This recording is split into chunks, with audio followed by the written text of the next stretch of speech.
Hello les amis, c'est Samuelito, j'espère que vous allez bien. Aujourd'hui je vous fais une vidéo spécialement sur le yoga. Pourquoi vous faire une vidéo sur le yoga? Tout simplement parce que depuis que j'en pratique quotidiennement, cela a changé énormément de choses dans ma vie. Et notamment au niveau de la musique et de la guitare, et c'est ça que je voulais absolument vous partager. Au niveau physique, c'est une pratique qui m'a aidé à beaucoup détendre les épaules, les cervicales, les poignets et le dos d'une manière générale. Donc très concrètement, quand je prends l'instrument, je me sens beaucoup plus détendu.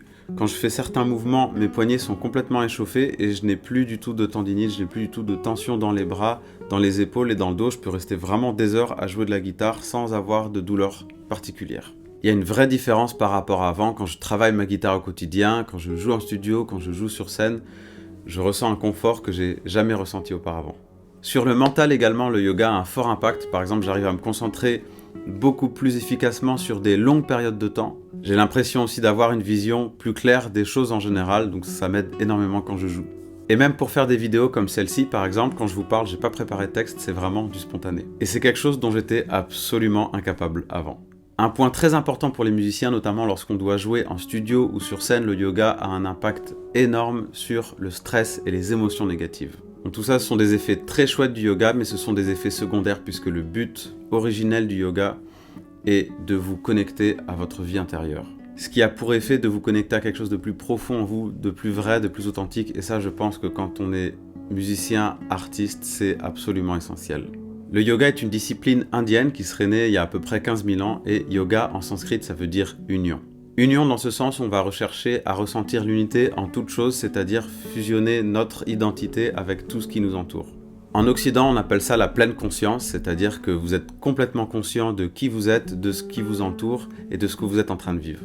Le yoga a donc pour but final de nous faire vivre la vie dans toutes ses dimensions et toute sa profondeur.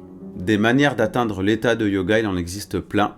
Celle que je pratique s'appelle le Hatha Yoga. Dans mon cas, il s'agit du Hatha Yoga enseigné par la fondation Isha dirigée par Sadhguru. Sadhguru, pour ceux qui ne connaîtraient pas, c'est un sacré personnage, c'est un des yogis les plus connus au monde, c'est aussi un visionnaire, un mystique et même quelqu'un qu'on peut presque considérer comme homme politique tellement il est engagé dans beaucoup de domaines différents. Il a fondé un ashram dans le sud de l'Inde il y a maintenant 30 ans dans lequel plus de 4500 personnes y vivent et travaillent pour la fondation Isha de manière bénévole. Pour ma part, ça faisait des années que je regardais des vidéos de Sadhguru qui étaient très inspirantes. C'est quelqu'un qui parle de beaucoup de sujets différents de la vie et à chaque fois qui m'impactait beaucoup. Mais je ne savais pas qu'il était yogi, je ne savais pas qu'il pratiquait le yoga. Quand j'ai exploré un peu plus ce qu'il proposait, j'ai vu qu'il y avait énormément d'outils qu'il proposait de manière gratuite sur YouTube. Des pratiques de yoga, de respiration, de méditation et des mouvements. Puis j'ai voulu aller plus loin et je suis allé prendre des cours avec des enseignants qui ont été formés 6 mois à l'ashram là-bas pour recevoir des pratiques telles que Surya Kriya, Bhuta Shuddhi, Angamardana, qui sont des séquences de mouvements, de respiration et de méditation qui ont un très très fort impact sur notre système.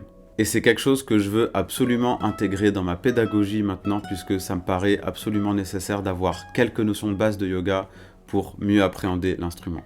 Afin de pouvoir vous transmettre moi-même des techniques de yoga très simples mais qui sont très efficaces et qui me semblent assez nécessaires quand on est musicien, j'ai suivi un entraînement de 21 jours pour devenir ce qu'ils appellent un yoga vira, c'est-à-dire que je vais pouvoir animer des ateliers de yoga en ligne. Ces sessions de yoga seront gratuites et en ligne, soit sur Google Meet, soit sur YouTube, soit sur Zoom. Et il y a plusieurs modules que je pourrais dispenser sur la méditation, sur certains mouvements, sur de la respiration, sur des exercices pour travailler l'immunité et la gestion du stress. Ces sessions de yoga, elles seront toujours gratuites, je vais essayer d'en donner le plus souvent possible et je les conduirai en français, en espagnol and in English. Je publierai régulièrement sur les réseaux sociaux et sur mon site internet les liens pour s'inscrire à mes sessions. Ces sessions de yoga, je vous encourage vraiment à y participer, ça peut vraiment changer votre vie, ça a vraiment changé la mienne et je suis vraiment très heureux aujourd'hui de pouvoir partager ça avec vous. Merci d'avoir regardé cette vidéo et à très bientôt.